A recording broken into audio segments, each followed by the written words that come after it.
راشه ما نسیم باندې ځان پوه کړه د نفرت نه یم راشه ما نسیم باندې ځان پوه کړه د نفرت نه یم څوک چې روښان فکره وي زه لا ورته خوږېږمه. سلامونه کتونکو، خلیل الرحمن افریدی تاسو ته د انګار ټي وي په شیشه باندې په ادبي نشست کې حاضر یم. نن د موږ سره په پروګرام کې یو ډېر ښه شاعر، استاد، محقق، نثرنگار او د ډېرو خوبو څښتن ډېر محترم ډاکټر نسیم خان نسیم خلیل صاحب د موږ سره موجود دی په پروګرام ادبي نشست کې. ورته ستړي مه شئ او هرکلی څنګه خیر طبیعت تاسو ستړي مه شئ، په خیر راغئ، هر وخت راشئ. ستاسو راتلو یو جهان مننه. هسې خو سر ستاسو چې کوم شخصیت دی هر سړی تاسو په خپل خپل ریفرنس باندې پیژني، که هغه تاسو د درس و د تدریس یو شعبه ده، تاسو په تحقیق باندې کم کار کړی دی، تاسو کومه شاعري کوو. خو که مونږ انګار ټي وي کتونکو ته ستاسو یو اجتماعي پیژنګلو په دې سوال کیو چې ډاکټر نسیم خان نسیم خلیل صاحب څوک دی، نو دې جواب وسوي. جزاک الله. بسم الله الرحمن الرحیم. جوار بیا ستاسو مننه کوم چې تاسو موږ له وخت راکړو او موږ ته هم دومره د قدر په نظر وکتله. زما نوم نسیم خان دی، تخلص هم نسیم کومه، یعنی نسیم خان نسیم. یم د سپینه وړی په قوم خلیل یم او اوس د ارباب ته را شفت شوی یم نو او پښتو ادبیاتو کې مې ایم اې ده او دغسې یم فل مې د علامه اقبال اوپن یونیورسټۍ نه کړې ده. پروفیسر ډاکټر اسلم تاثیر صاحب دی مونږ سره د یو بیج وو او کلیم صاحب دی مونږ نه یو سیمسټر مخکې وو او داسې پی ایچ ډي مې د الخیر نه کړې ده او د پولیس کابینه های سکول نه سینیر ټیچر ریټایر شوی یم 13 اګست کې. سر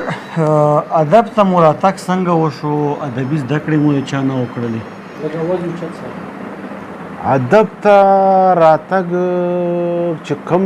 سړی زما غوندې بې استاذه وي نو هغه زما غوندې ناکام وي. دومره کتابونو به جی خو بس څلورم کلاس نه کالجیټ سکول کې وو، اے سیکشن کې وو او بس دغه رومان هم په ذهن او طبیعت کې وو نو هغه وخت نه به دې ښکلا څلورم نه پوهېدو او بس زړه ته م پرېوته رومانو نو په هغه وخت کې د ټپونه شروع شوې وه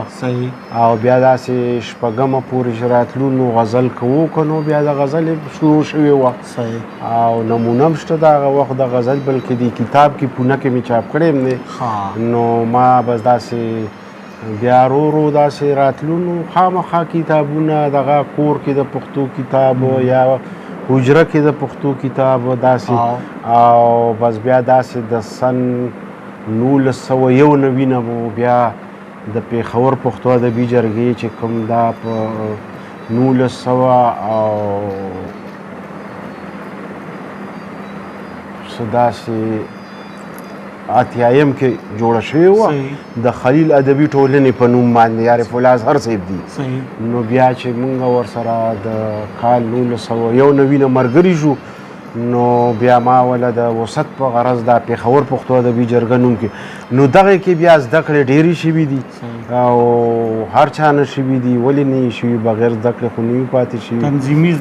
تنظیمي زده کړه او بیا دې کې به بیا اظهر صاحب دي دا تنقیدي غونډې او تدریسي غونډې خصوصا په هر یو صنف به یو لیکچر داسې د تللو په یاد کې داسې تاریخي ورځو ملکي تاریخي ورځو بیا دې کې مو بیا د غریبانو نادارو شاعرانو کتابونه ډېر چاپ کړل او په خپله خرچه باندې او بس تنظیم تر دې وخته داسې راورسېدو. ښه سر جي لکه تاسو خو په تحقیق هم کړی او شاعري مو هم کړې ده، تذکرو ذکر هم تاسو وکړو. په دې اوورال ادبي اصنافو کې تاسو د خوښې صنف کوم یو او تر اوسه هم په هغې کې څومره کتابونه چاپ شوي دي؟ ما خو تاسو ته مخکې ګزارش وکړو چې زما مزاج به د رومان او یو مې د افسانو ورکوټې غونته کتاب چاپ دی، کتاب ګوټې ورته ویلی شي، سوي هیلې په نامه باندې او یو مې دا کتاب اوس چاپ کو د پونې په نوم باندې شاعرۍ چې لږه غوندې شاعري مې راواخیسته او نوره مې پرېښوه خو هغه د هلکوانې شاعري مې پرېښوه په دې غرض چې هلکوانه کې خو جذبات نور رنګي وي نو ما چې کله د ژوند ملګري سره دا شی شریک شو نو ما ته یې ویلي چې هغوی راته وویل چې یاره دا د آه و فغان او دا فریادونه او سویلي او اسمان سره کول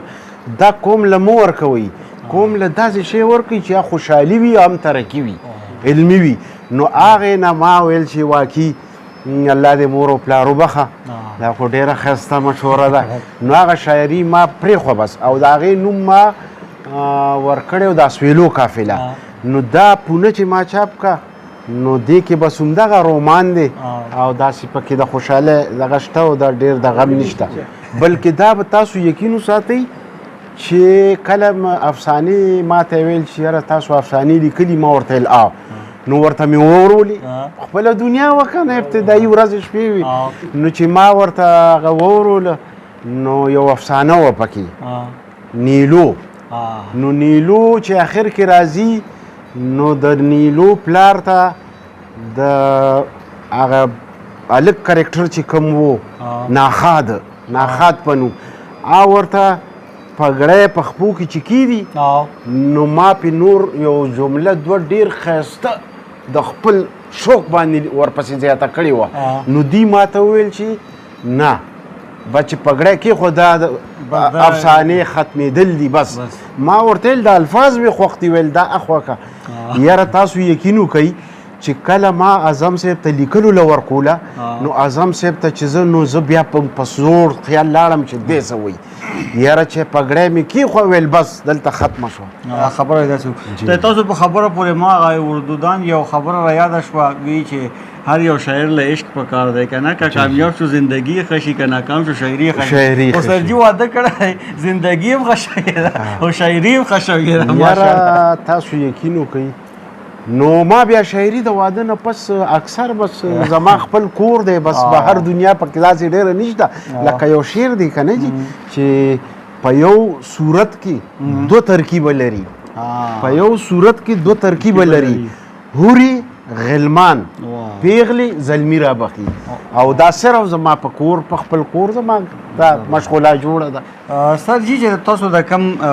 یو تحقیق کړی دی د پښتو د دوو غټو لهجو پېښوري او د کندهاري لساني جایزه په دې لهجو باره کې که لږ داسې بنیادي علم راکړي چې د کندهاري لهجه څنګه ده یا پېښوري لهجه کې موږ فرق څنګه کولی شو یو عام کس پرې څنګه پوهېږي یو خو الله پاک دې غریق و رحمت کی تاسو ته زه دا یقین سره وایم بلکې ډاکټر اسلم تاثیر صاحب دی نور سره ناسته شوې ده د پښتو اکیډمۍ سینیر ریسرچ سپیشلیسټ ډاکټر هدایت الله نعیم دومره لوی ژبپوهان چې موږ سره نشته هغسې هسې خو موږ سره یو دوه درې لینګویسټیک پی ایچ ډي شته هغه لکه زما غوندې پی ایچ ډي کړې ده عالمان نه دي د پی ایچ ډي لینګویسټیک نه وه د ډاکټر هدایت الله نعیم صاحب خو لوی عالم نو دا ما چې څه کړي دي دا د هغوی سره د ناستې د هغوی د مهربانۍ اثر او موږ ورسره بیا هغه چې په املا کې کوم کار کړی نو هغې کې موږ پېښور رساله هم د فیروز صاحب مشرۍ لاندې چلولې ده یو څو کتابونه هم پکې چاپ کړي نو زما خپله دلچسپي هم ورسره شوه نو دا کتاب په لهجو کې ما امفل په لهجو کې وکړو علامه اقبال نه خو چې کله ما دا کتاب پروفیسر محمد الله خلیل صاحب لا ورکو چې تبصره پې ولیکه نو هغه ما ته ناګهانه داسې وکړه چې نسیم خان صاحب تا د موضوع سره ډېر ظلم کړی دی نو زه په ځان لږ خفه شومه چې زما خیال دی دا معیار نه لري ما ورته سره لږ مې پوه کوي ما ته ویل دا به تا پی ایچ ډي له لیکلی و نو لینګویسټیک پی ایچ ډي به وي که نه نو ډېر خوشحاله شومه نو خبره داسې ده چې زمونږ په دې وطن کې بلکې دا به زه ورته ووایم چې زه لاورکوټ یم چې زما والد محترم باباجي الحاج الامیر خان ما ته ویل چې دا ویلي چې اصلي پښتو یوسفزی ده دا خبره زما په ذهن وه بیا داسې راغو چې ډاکټر نیم صاحب سره په دې کېناستو دا موضوع خوښه شوه نو ما یو بل ریسرچ سپیشلیسټ نه تپوس وکړم ما چې دا یوسف زید یاره وایي داسې مو اومه تم کې لوستي دي نو ما ویل واه جي دیم دغه ګریډ دی دا هم دا ګریډ دی دا اوس وګوره جناب نو ما په دې کې دا ریسرچ شروع کو چې پته یې ولګي نو چې ریسرچ شروع شو نو په لهجو کې مونږ سره دوه غټې لهجې دي چې یو پېښوری ده او یو کندهاری ده او دې کې منځنۍ لهجه هم رښتین صاحب ښیي یو سهیلي څه بله لهجه هم ورته وایي نو بیا هغې کې مونږ دا درېیمه خو منو خو مونږ سره دوه غټې لهجې یو پېښوری ده یو کندهاری ده نو دا پېښوری لهجه کې چې کوم ده دې کې دا د جلال آباد نه داسې راواله داسې سوات پورې سوات او دې د کوهاټ د ړومبي سر پورې دا د پېښوری لهجه ده غټه خو په دې کې بیا دا چا وړه وړه لهجه ده سب ډایلکټ څه ته وایي نو یوسفزی سب ډایلکټ ده نه پښتو نوم دی او نه د غټې لهجې نوم دی دا د پېښوری لهجې ورکوټې لهجه ده سب لهجه ده او دغسې کندهاری د کندهار نه بیلټ شروع شي جنوبي اضلاع او دغه دي دې کې فرقونه ډېر نشته بس دغسې لکه مونږ چې شین وایو هغې یخین وایي او دغسې ګي او ژې او دغه باندې فرق کیږي اوس هم مونږ چې داسې یو لفظ لیکو زه چې اوس داسې یو لفظ لیکم او ما چېرته مخې نه نی تیر شوي نو زه په هغه شین او خین کې چې احتیاط کوم او خې کې نو زه د خپلې ماشومې ته ویم د بچی ته مې د انګور چې ده دا د وزیرستان ده ډي سي صاحب لور چې ده دا د وزیرستان نه جاوید الله محسود صاحب لور ده زه ورته یم لورې تاسو دې ته څه وایي نو چې هغه ووایي نو زما هغه خیال ټیک شي زه په شین او خین او ژې او ګي او دې کې غلطی نه بچ کېږم او لهجه هسې بس د هر یو خپل لهجه منه بول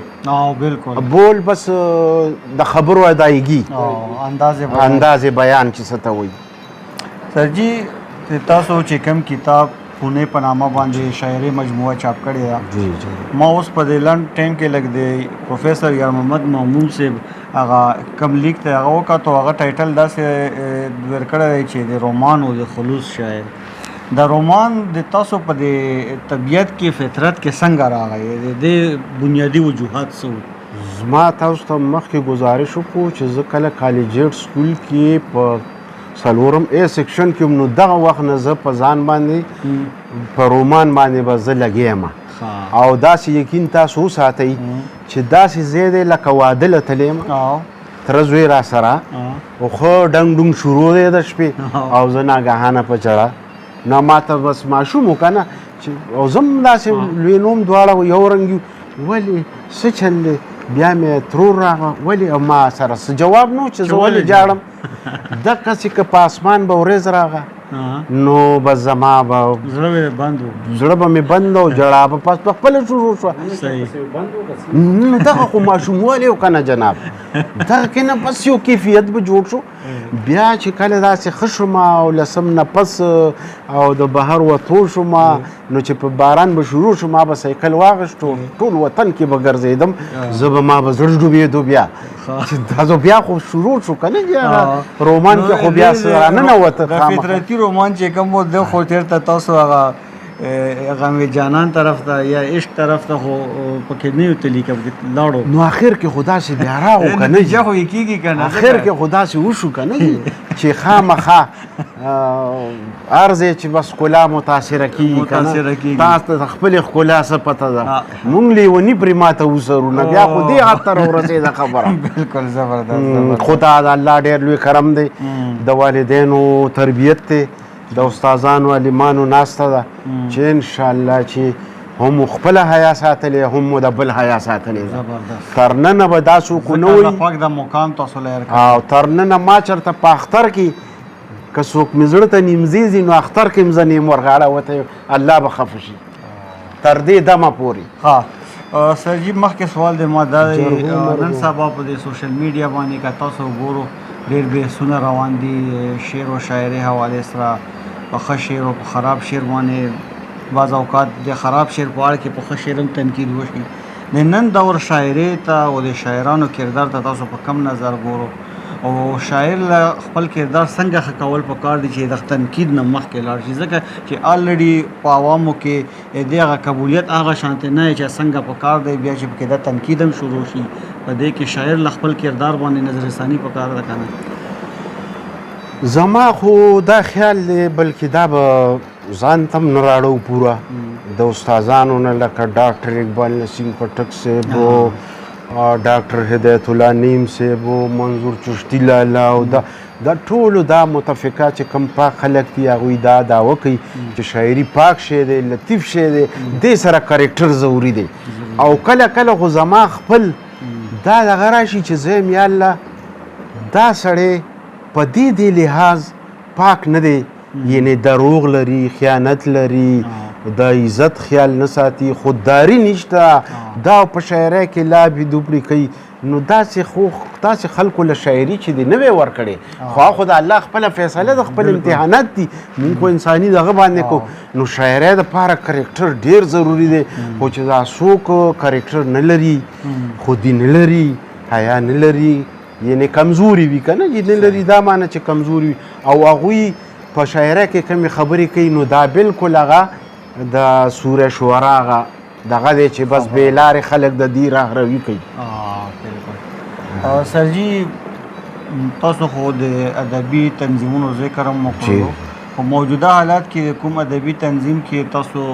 کار کوو پکې شرکت کوو ادبي حل و ځلو لاسو نسو زمونږه د سپینه وړی چې کوم پېښور پښتو ادبي جرګه ده نو هغه جغ مات شوی دی خو به هر حال زه دا کوشش کوم چې هر کال ته یو کتاب دغه پلیټفارم نه چاپ کم او الکان داسې راویښ کم چې دوی ته دا تنظیم حواله کړو خو اکثر خلک تنظیم ته راځي یا تنظیم جوړوي د خپل نوم دپاره نن دلته جرګه جوړه کړي سبا هلته جوړه کړي سبا یو ځل مقدر صاحب د الله وبخي زمونږ مقابله کې یو د بس یو ټولنه غونته جوړه شوه بیا هغوی مقدر صاحب وله کامیابه که هغه به له ساته شاعران را روان کړي نو مقدر صاحب ته مې یو ورځ ویل چې څنګه یاره وي حمزه بابا ویل چې هر مالت کې جرګه وي نو مل حمزه بابا دا ویلو چې یاره اتفاق به وي مینه به وي د یو بل خپې وهل به ني خپل شهرت به بالکل شاته غورځي یا به تعالی الله په خپله درکوي نو بیا هغه خبره دغسې دغه شو نو تنظیمونو باندې موږ نه یو خفه تنظیمونه دی جوړ شي خو خپل سود زیان او خپل د وخت نه مخکې شهرت غوښتل او د بل په سرونو خپې ښودل او ځان مخکې دی سره اتفاق خودنمایي ده جي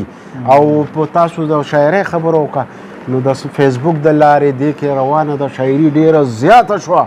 او زه ډېر مشران هم دا وایي زما هم خپله دا نظر جوړ شوی چې قوم راته بېکاره کوي دونه شاعري وشوه چې کوم بېکاره کوي اوس خو پکې مخکې به خلکو ګیله کوله چې زه درته رباب وهم ته راته منګې مخ به ما سره جنګې خو لا ښه به اوس خو پکې هغه ادبي انداز کې داسې شاعري راغله چې دې ته به آینده دور کې څوک څه وایي څوک به ورکې څه وایي او به چې شاعري د قاعدې نه وځي قاعدې نه بس فلسفه نه به مونځ پیژني نه به روژه پیژني نه به د شرابو نه انکار کوي نه به د نور څه نه انکار کوي خو بس فلسفه ده او دا بزرګ دی دا په پیغمبر مینو او بس دا بس الله ته جانان ویلی دي او دا زمونږ د خلکو دا غلط فهمي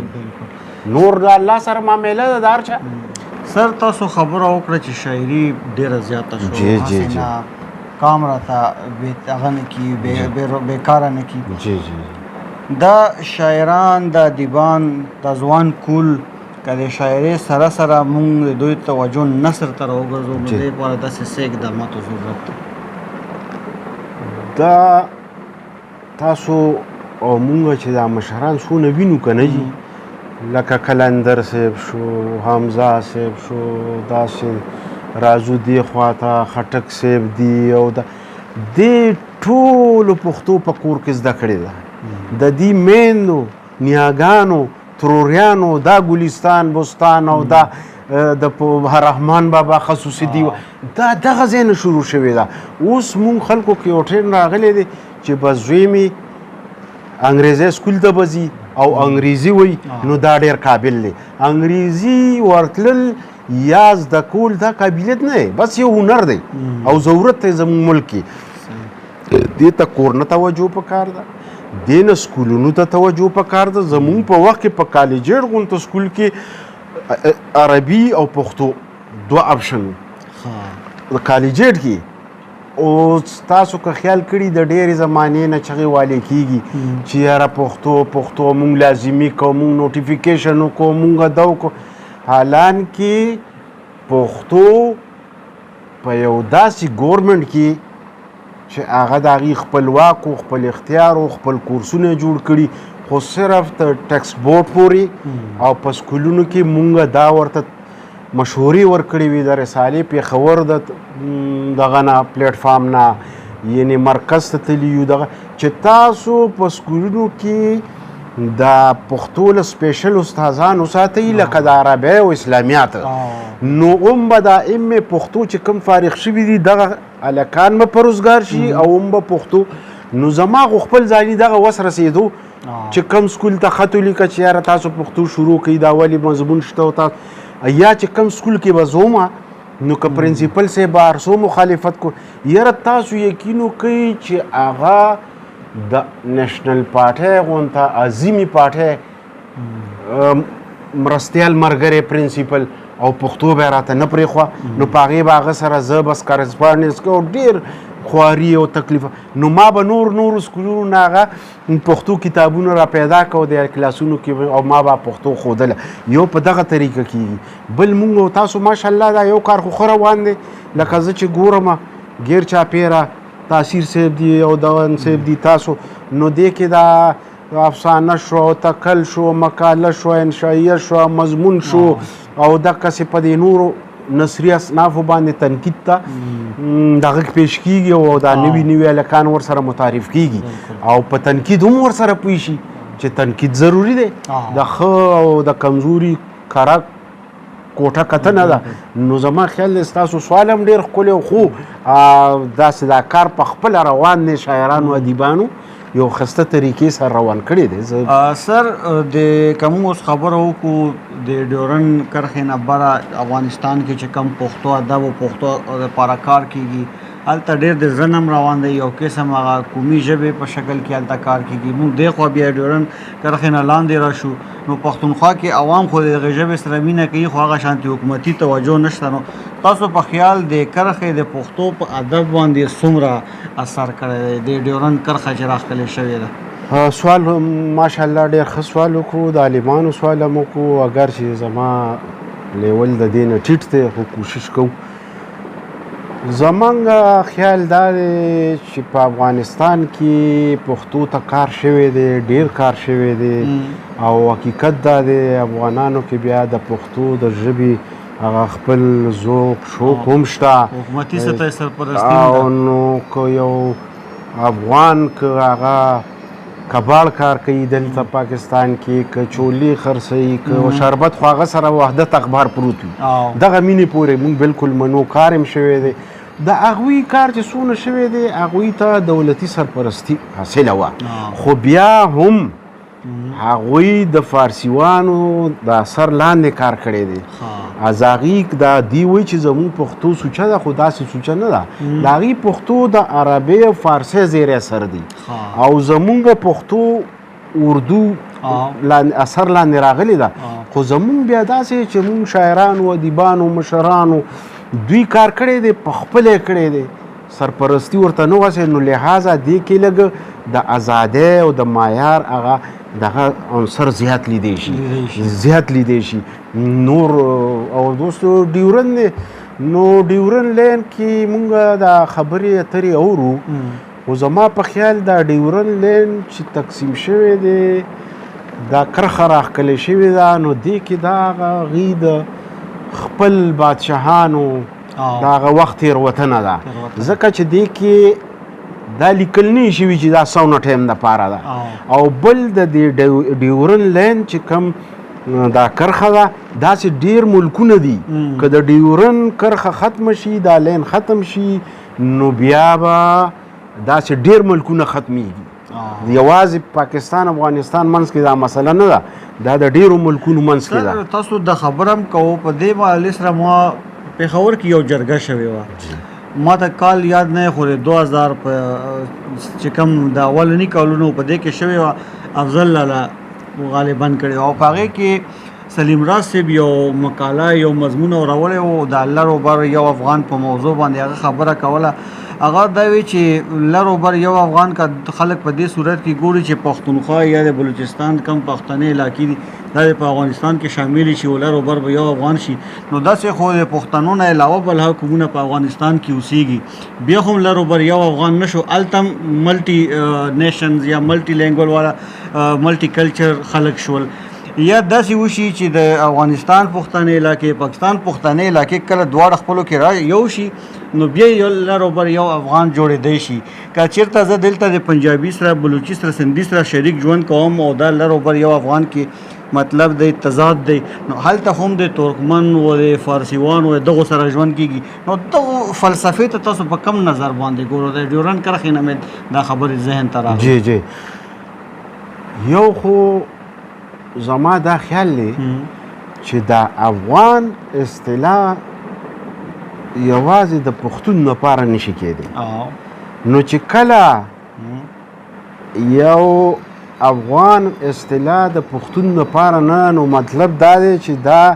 د فارسیوانو ایجاد دی او فارسیوانو دا بس افغانستان کې چې اوسېږي هغه افغان دی او بل عالمان دا وایي چې هر پښتون افغان کېدی شي خو هر افغان پښتون نشي کېدی بل دا ده چې د افغانانو په ذهن کې یو دغه تاثر دی یو مستی ده چې هغه پیور افغانان دي او دغه یو سرشاري ده دا لري او زمون خلکو کې دا سرشاري نشته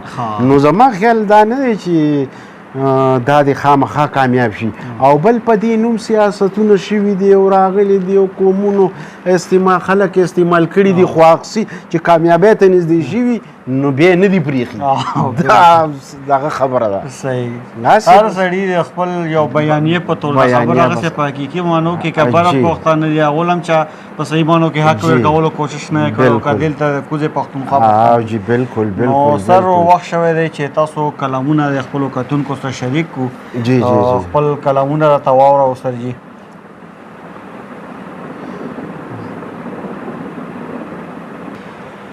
ستاسو محترمو او د کتونکو لیدونکو اوریدونکو دپاره دا یو غزل عرض کومه چې ستا د ښایست په جزیره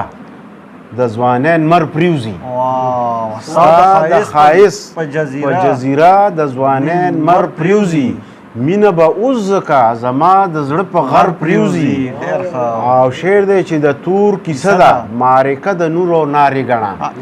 د تور کیسه ده معرکه د نور او نارې ګڼه دلته له ډېرو فرښتونه هم وزر پریوزي او شعر دی چې د حلاج مینه ده سولی پکې د فخر نښه د حلاج مینه ده سولی پکې د فخر نښه په صدقه کې ورته بیا منصوري سر پریوزي او شعر دی چې را یادوي چاه زنخي د کنعان حادثه را یادوي چاه زنخي د کنعان حادثه له دواړو سترګو د یعقوب پسې نظر پریوزي او مقته ده چې بیا د نسیم مست چپې شوې د خیبر له غرونو بیا د نسیم مست چپې شوې د خیبر له غرونو